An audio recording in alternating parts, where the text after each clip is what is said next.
Hi friends, Pandian store serial இனி வரப்போகிற எபிசோட்ஸ்க்கான promo தான் இந்த வீடியோவில் பார்க்க போகிறோம். அங்கே ஃப்ரெண்ட்ஸ் பார்க்கலாம்.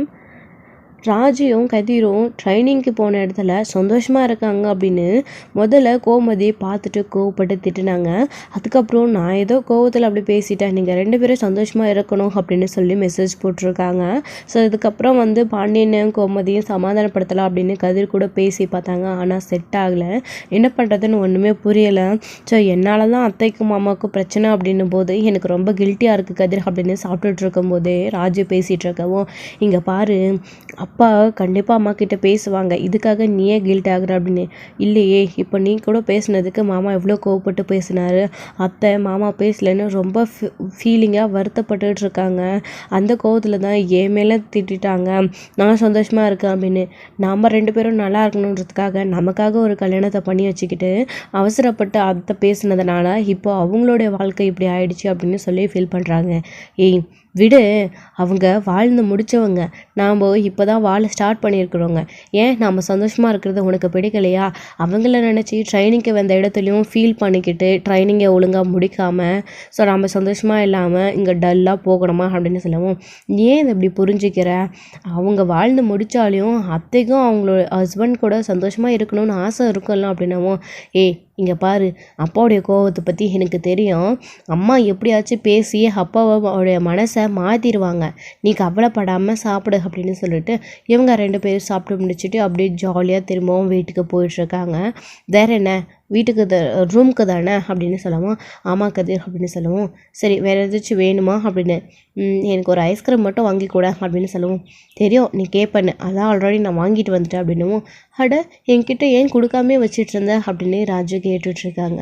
நீ என்ன கேட்குறியோன்னு உங்ககிட்ட கேட்டு தெரிஞ்சுக்கிட்டு தான் அப்படின்னு. அப்போது நான் வேறு ஏதாச்சும் கேட்டிருந்தா இந்த ஐஸ்கிரீம் வேஸ்ட்டாக இல்லை போயிருக்கோம் அப்படின்னு. இல்லை 2த்தையும் நானே சாப்பிட்ருப்போம் அப்படின்னு சொல்லிட்டுருக்காங்க. நீ செஞ்சாலும் செஞ்சிருப்ப அப்படின்னு சொல்லிட்டு ராஜுவும் கதிரும் அதை சாப்பிட்டுட்டு வீட்டுக்கு போயிட்டுருக்காங்க. இது ஒரு பக்கம் இருக்க, இன்னொரு பக்கம் கடையில் பாண்டியன் யோசிச்சு பார்க்குறாரு. ஸோ எல்லாருமே கோமதிக்காக சப்போர்ட்டாக பேசிகிட்டு இருக்காங்க. இவங்களுக்காக தான் கோமதி இதை செஞ்சால் அவங்க 2 பேரும் நல்லா இருக்கணும், அந்த ராஜு பொண்ணோட வாழ்க்கையை காப்பாற்றணும் அப்படின்னு அவளோட இடத்துல இருந்து பார்த்தா அவள் செஞ்சது நியாயம் தானே.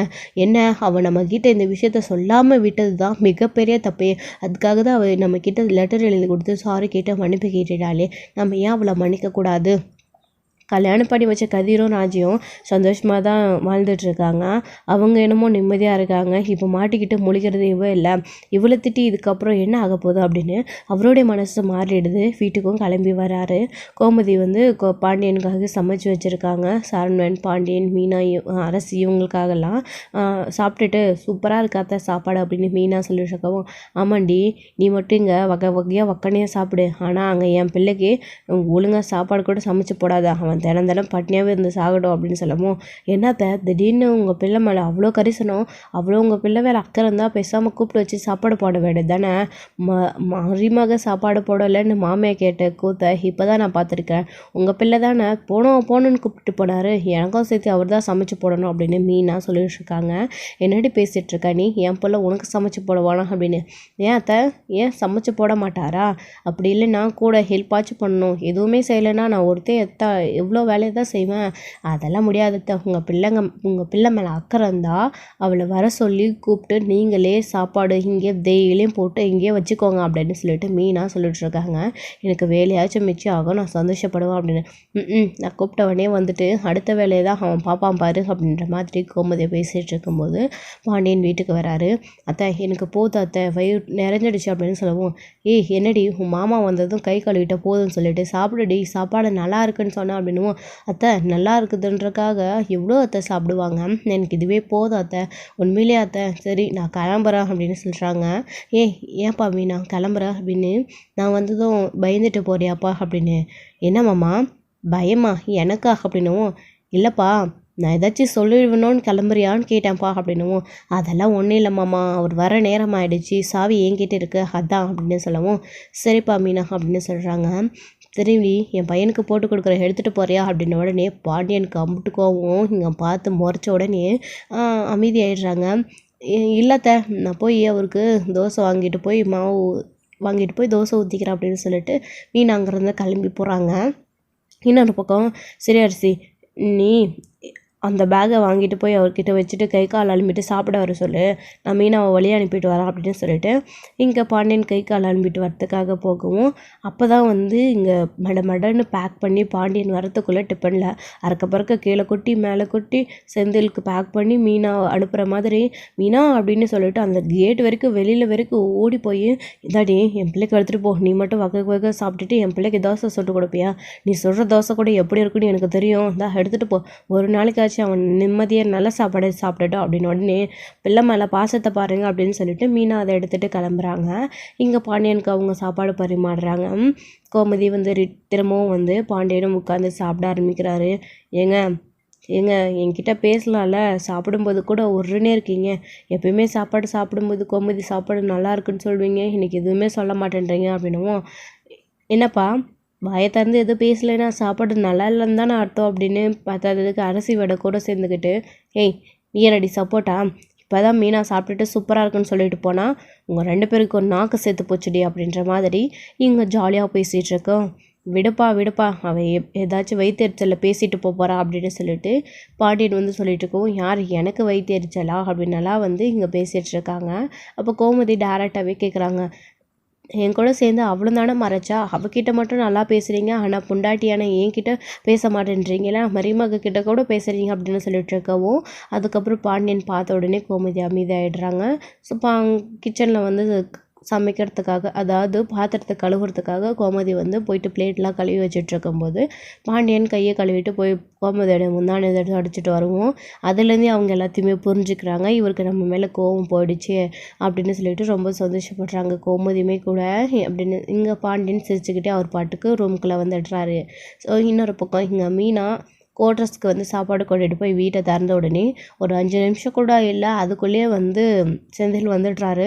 மீனா என்ன பண்ணுறாங்க அப்படின்னா எடுத்துகிட்டு போன சாப்பாடு எல்லாத்தையும் பிரித்து அப்படியே மூடி போட்டு வச்சிடுறாங்க. ஹாட் பாக்ஸில் போட்டு சூடாக வந்து செந்தில் வரவும் அப்போ தான் என்னடா நம்ம வீட்டுக்குள்ளே தான் வந்தோமா இல்லை வேறு எங்கேயாச்சும் வந்தோமா அப்படின்னு சொல்லிட்டு சுற்றி முற்றியும் பார்க்குறாங்க. பார்த்தா மீனோட ஃபோட்டோலாம் இருக்குது. அதை பார்த்ததுக்கப்புறமா நம்ம வீடு தான், என்ன வீடே கமகமன்னு இருக்குது, ஒரே சமையல் வாசனையாக இருக்குது, இவ அப்படியெல்லாம் செய்ய மாட்டாளே, ஒன்லி தோசை இட்லி சட்னின்னு தானே செய்வா, என்ன வாசனையாக இருக்குது, ஒரு வேளை இன்றைக்கி வழக்கத்துக்கு மேலே சாம்பார் அதோடு சேர்த்து ஏதாச்சும் செஞ்சுட்டாளா, சாம்பார் செய்கிறது அதிசயம்னு சொல்லுவா அப்படின்னு செந்தில் உள்ளே வரும்போது பார்த்தா டைனிங் டேபிளில் அவ்வளோ சாப்பாடு இருக்குது. அதை பார்த்த உடனே உண்மையிலே நம்ம பொண்டாட்டி தான் அதெல்லாம் செஞ்சாலும் அப்படின்னு ஷாக் ஆகிட்டு, என்ன மீனா சமைச்சு வச்சுருக்க போல இருக்குது அப்படின்னு சொல்லவும், ஏன் பார்த்தா எப்படி தெரியுது அப்படின்னு சொல்லவும், இல்லை மீனா நீயா அப்படின்னு கேட்கவும், ஏன் சாப்பாடு வேண்டுமா வேணாமா அப்படின்னு மீனா கேட்கவும், இதோ மீனா வரேன் அப்படின்னு சொல்லிட்டு கை கால் அழுமிட்டு குடுக்குடு ஓடி வந்து போடு ரொம்ப பசி அப்படின்னு சொல்லவும், பல நாள் பட்டினி கிடந்த மாதிரி இப்படி தவிக்கிறீங்க அப்படின்னும்,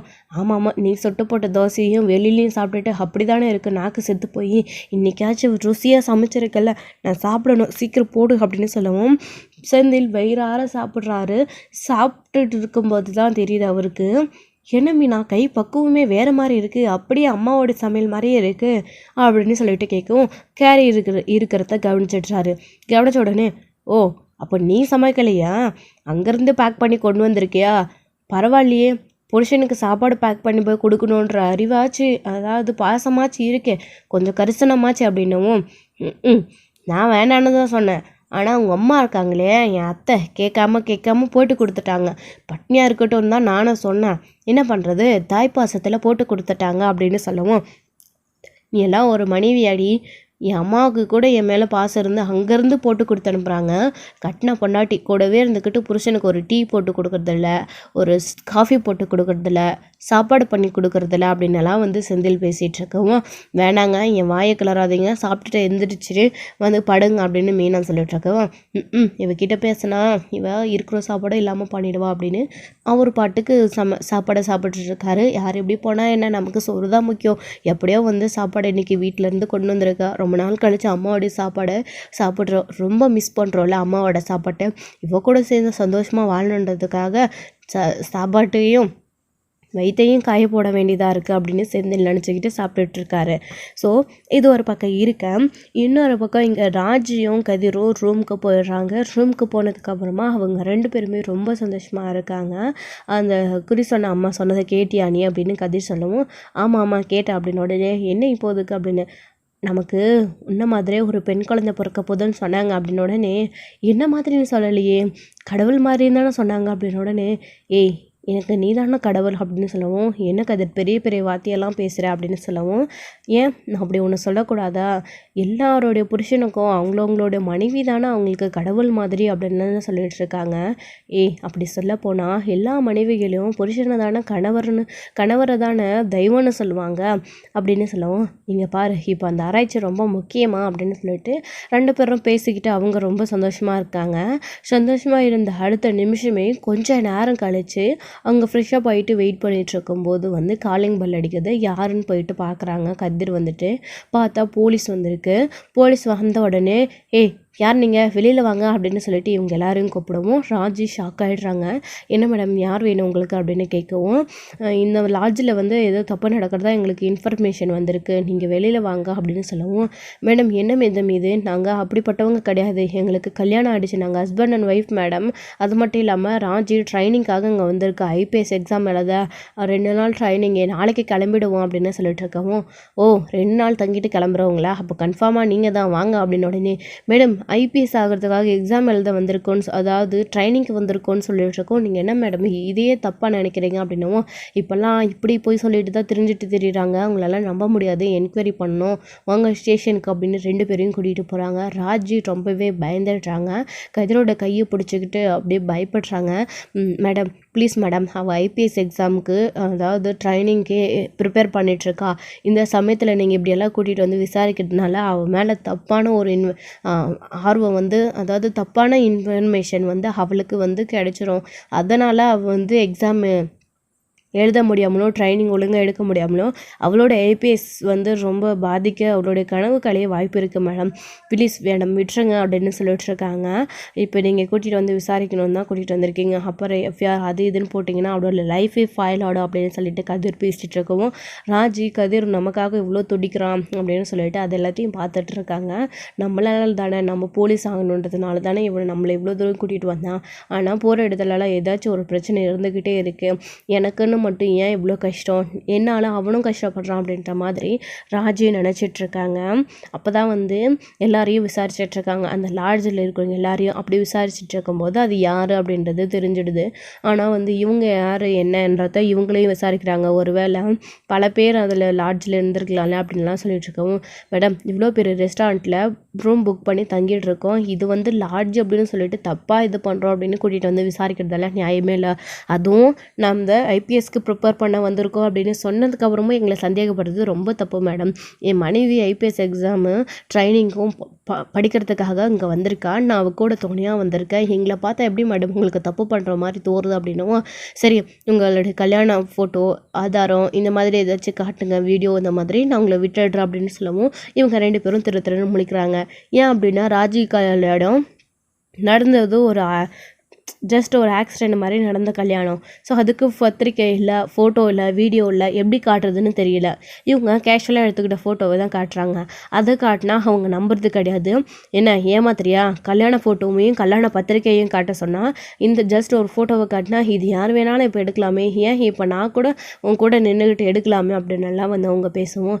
என்ன மேடம் இப்படியெல்லாம் பேசிகிட்டு இருக்கீங்க, ப்ளீஸ் மேடம் விடுங்க மேடம், உண்மையிலே நாங்கள் 2 பேரும் ஹஸ்பண்ட் அண்ட் ஒய்ஃப் தான் அப்படின்னுலாம் சொல்லிட்டு இருக்கோம்.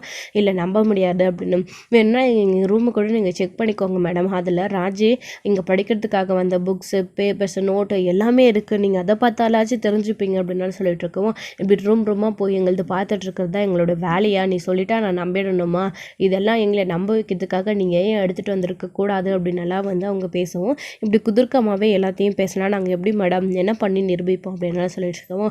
நீங்கள் எந்த ஊர், உங்களுடைய அப்பா அம்மா என்னென்னு பேர் என்ன, இதெல்லாத்தையும் கொஞ்சம் டீட்டெயில்ஸ் சொல்லுங்கள், இந்த பேப்பரில் ஃபில் பண்ணுங்கள் அப்படின்னு உடனே, மேடம் இதெல்லாம் எதுக்கு விசாரிக்கிறீங்க, அவங்களுக்கு தெரிஞ்சால் ரொம்ப மனசு கஷ்டப்படுவாங்க அப்படின்னு சொல்லிட்டு இருக்கவும், அவங்க எதுக்கு கஷ்டப்பட போகிறாங்க, எங்களுக்கு ஒரு ராங் இன்ஃபர்மேஷன் வந்துச்சு, அதுபடி நாங்கள் செக் பண்ணணுன்றதுக்காக வந்தோம், நீங்கள் 2 பேரும் உண்மையிலே ஹஸ்பண்ட் அண்ட் ஒய்ஃப் அப்படின்னா நீங்கள் எதுக்கு பயப்படணும், தைரியமாக உங்களுடைய அப்பா அம்மாவோட ஃபோன் நம்பர் கொடுக்கலாமே அப்படின்னுலாம் சொல்லிட்டு கேட்கவும், அப்போது ராஜு சொல்கிறாங்க, கதிர் கொடு கதிர், இவங்களுக்கு தேவை ஆதாரம் தான், சொல்கிற எதையும் உங்கள் நம்புற மாதிரி தெரியல, நீ மாமாவுடைய நம்பர் கொடு, அத்தையோட நம்பர் கொடு அப்படின்னுலாம் சொல்லவும், பாண்டியனோட நம்பர் அவங்களுடைய அம்மாவோட நம்பரெல்லாம் கொடுத்துட்ருக்காங்க. இன்னொரு பக்கம் நீ சொல்லம்மா அப்படின்னவும், என் அப்பா அம்மாவோடைய நம்பர் எதுக்கு மேடம் அப்படின்னவும், என்னம்மா உன் அப்பா அம்மாவோடைய நம்பர் தானே கேட்டேன், இதுக்கே அவ்வளோ ஷாக் ஆகுற, நீ எந்த ஊருமா அப்படின்னுலாம் வந்து கேட்டுட்ருக்கவும், அப்போ தான் அவங்க ஊர் எல்லாத்தையும் சொல்லிகிட்ருக்காங்க, கொன்னக்குடி அப்படின்னு சொல்லிட்டு. அப்படி சொன்னதுக்கப்புறமா வந்து அவங்களுடைய பேர் எல்லாத்தையும் சொல்கிறாங்க. சக்திவேல், முத்துவேல் என்னுடைய சித்தப்பா, அவங்க ஊர்லேயே ரொம்ப பெரிய ஆளுங்க அப்படின்னுலாம் சொல்லிட்டு இருக்கவும், ஃபோன் பண்ணி விசாரிக்கணும் அப்படின்னு சொல்லிட்டு முதல்ல முத்துவேலுக்கு ஃபோன் பண்ணாங்க. லைன் கிடைக்கிறதில்ல. சக்திவேலுக்கு கால் பண்ணுறாங்க. அவர் கால் அட்டன் பண்ணி யார் அப்படின்னு கேட்கவும் இந்த மாதிரி விஷயங்களை சொல்கிறாங்க. அப்படி ஒருத்தி எங்களுக்கு யாருன்னே தெரியாது, அவளை எப்போவோ நாங்கள் தலை முழுக்கிட்டோம் அப்படின்ற மாதிரி அவர் சொல்லவும், ஸோ இவங்க அதை வேறு விதமாக எடுத்துக்கிறாங்க. என்னம்மா ராங் இன்ஃபர்மேஷன் கொடுக்குறியா, யாரோ ஒருத்தருடைய ஃபோன் நம்பர் கொடுத்துட்டேன், இங்கே பாருமா அந்த நம்பருக்கு கால் பண்ணி கேட்டால் அப்படி ஒருத்தர் எனக்கு தெரியவே தெரியாதுன்னு சொல்கிறாங்க, ஏன்னா போய் சொல்கிறீங்களா அப்படின்னு கேட்கவும் இது ராஜுக்கே ஷாக்காக இருக்குது. என்ன இது, நம்ம வீட்டுக்கு ஃபோன் பண்ணியும் நம்மளை யாருன்னு தெரியாதுன்னு சொல்லியிருக்காங்க அப்படின்னு ராஜுவுமே ரொம்ப அதிர்ச்சி ஆகுறாங்க. ஸோ இன்னொரு பக்கம் இங்கே பாண்டியனுக்கு கால் பண்ணி பாருங்கள், அதாவது என் அப்பாவுக்கு அப்படின்னு சொல்லவும் பாண்டியனுக்கு கால் பண்ணுறாங்க. அவர் ஃபோன் அட்டன் பண்ணுறாரு. அட்டன் பண்ணி ஹலோ அப்படின்னு சொல்லுங்கள் மேடம், யார் நீங்கள் அப்படின்ன உடனே டீட்டெயில்ஸ் சொல்கிறாங்க. போலீஸ் வந்து சொன்ன உடனே இவங்களை நாங்கள் அந்த ரூம்லேருந்து கூட்டிகிட்டு வந்தப்போ உங்களோட நம்பரை கொடுத்தாங்க, உங்கள் பையன் அப்படின்னு சொல்லிட்டு. ஆமாவா அப்படின்னு கேட்ட உடனே, ஆமாம் மேடம் இது என் பையன் தான், கதிர் என் பையன் பேர், என் மருமக பேர் ராஜு, அவங்க 2 பேருக்கு கல்யாணம் ஆகிடுச்சு அப்படின்னு சொல்கிறாங்க. அவங்கக்கிட்ட கல்யாண பத்திரிக்கை கேட்டால் கொடுக்க மாட்டேன்னு தருத்தரன்னு முழிக்கிறாங்க. அதான் சார் எங்களுக்கு ரொம்ப சந்தேகமாக இருந்துச்சு, அதுக்கு தான் ஃபோன் பண்ணி விசாரிச்சு அப்படின்னு உடனே, மேடம் அவங்களுக்கு கல்யாணம் நடந்தது கோயிலில் மேடம், அது வந்து ஃபோட்டோ கூட எடுக்கல மேடம், அது ஒரு எதிர்ச்சியாக நடந்த கல்யாணம், ஆனால் அவங்க 2 பேரும் சந்தோஷமாக தான் இருக்காங்க. என் மருமக பிள்ளை உண்மையிலே ஐபிஎஸ் ஆகணுன்ற ஆசையில் அங்கே படிக்கிறதுக்காக போயிருக்கா மேடம், அது மேலே எந்த தப்புமே இல்லை. நீங்கள் இப்போ போலீஸ் ஸ்டேஷன், கோர்ட்டு இந்த மாதிரியெல்லாம் கூட்டிகிட்டு போனால் அவளோட அப்புறம் ஐபிஎஸ் ஆகணும் அப்படின்ற கனவே உடஞ்சி போயிடும், ப்ளீஸ் அவங்கள விட்டுருங்க மேடம், நான் வேணா அங்கே கிளம்பி விடட்டுமோ அப்படின்னலாம் பேசுவோம். இல்லை சார் இது ஜஸ்ட் ஒரு என்கொயரி தான், பரவாயில்ல ஓகே நீங்கள் சொன்னதே போதும் அப்படின்னு சொல்லிட்டு அவங்கள நான் விட்டுருவேன், நீங்கள் கவலைப்படாதீங்க அப்படின்னு சொல்லிட்டு ஃபோனை கட் பண்ணிடுறாங்க. கட் பண்ணதுக்கப்புறமா சரி நீங்கள் போகலாம் அப்படின்ன உடனே ராஜுவும் பயந்துக்கிட்டே கதிர் வா முதல்ல இங்கேருந்து போகலாம் அப்படின்னு கூப்பிட்டுட்டு கிளம்பி போகிறாங்க. என்ன ராஜு இது இப்படி சந்தேகப்பிடிச்சிக்கிட்டு விசாரிக்கிறாங்க அப்படின்னு. அப்போது நீ கூட இப்படி தான் பண்ணுவியா அப்படின்னு கேட்கவும், கதிர் நமக்கு ஆதாரம் தான் முக்கியம், மனசை பார்த்து எதையுமே நம்ம முடிவு பண்ண முடியாது, போலீஸ் ஆகிட்டா அப்படின்னு சொல்லிட்டு இருக்கவும் ரொம்ப கஷ்டம் ராஜு அப்படின்னு சொல்லிட்டு பேசிக்கிட்டு வீட்டுக்கு வந்துட்டுருக்காங்க. ஜெயிலுக்கு போன ரொம்ப அதிர்ச்சியிலே வந்து எப்படி தலைக்கு வந்தது தலைப்பாவோடு போயிடுச்சு ராஜு, நீ கவலைப்படாத அப்படின்னு சொல்லிட்டு ரூமுக்கு போயிட்டுருக்காங்க. திரும்பவும் நம்ம இந்த ரூமுக்கு போகணுமா, பேசாமல் ஊருக்கு போயிடலாம் அப்படின்னு ராஜு சொல்கிறாங்க. ஏய் நம்ம ட்ரைனிங்காக வந்திருக்கோம், நாளைக்கு ஒரு நாள் இருக்குது, பாதியிலே முடிக்காமையே போகலான்னு சொல்கிறியா, இல்லை முடிச்சுட்டு தான் போகிறோம் அப்படின்னு கதிர் ராஜுக்கிட்ட சொல்கிறாரு. ராஜு பயத்தில் வந்து இல்லை போகலாம் அப்படின்னு சொல்லிட்டு இருக்காங்க. இதுக்கப்புறம் எந்த பிரச்சனையும் வராது, வா பார்த்துக்கலாம், நான் இருக்கேன்ல, நீ பயப்படாத, அவங்க என்ன வேணாலே பண்ணட்டும், இதுக்கப்புறம் யார் வந்து என்ன பண்ணுறாங்கன்னு நானும் பார்க்குறேன் அப்படின்னு சொல்லிட்டு ராஜை வந்து அந்த ரூமுக்கு கூட்டிகிட்டு போகிறாங்க. ரூமுக்குள்ளே போய் பயந்துக்கிட்டே இருக்காங்க ராஜு. கதிர் தட்டி கொடுத்து ராஜுவை தூங்க வைக்கிறாங்க. அதுக்கப்புறம் ராஜுமே தூங்கிடுறாங்க. மறுநாள் காலையில் தூங்கி எழுந்திரிச்சு உடனே ஃப்ரெஷ்ஷப் ஆகிட்டு கூட நடந்த விஷயத்த தான் ராஜு நினச்சிட்ருக்காங்க. நீ இன்னும் அதுலேருந்து வெளியில் வரலையா, அது எல்லாத்தையும் மறந்துட்டு இன்றைக்கி ஒரு நாள் போய் நல்லபடியாக ட்ரைனிங் அட்டன் பண்ணிவிட்டு வா, நம்ம ஊருக்கு கிளம்பலாம் அப்படின்னு சொல்லவும், சரி கதிர் அப்படின்னு சொல்லிட்டு உங்கூட நான் இருக்கேன் தைரியமாக போ அப்படின்னு சொன்னதுக்கப்புறமா சரி கதிர் அப்படின்னு சொல்லிட்டு அவங்க 2 பேரும் கிளம்பி ட்ரைனிங்க்கு போகிறாங்க. ஸோ அதோட இந்த எபிசோடு வந்து முடிச்சிருக்காங்க. அடுத்தடுத்த எபிசோடில் என்ன நடக்க போகுது அப்படின்றத வெயிட் பண்ணி ஸ்டோரியில் பார்க்கலாம். Friends thank you. இந்த வீடியோ பிடிச்சிருந்தா ஒரு லைக் பண்ணுங்கள், ஷேர் பண்ணுங்கள், கமெண்ட் பண்ணுங்கள்.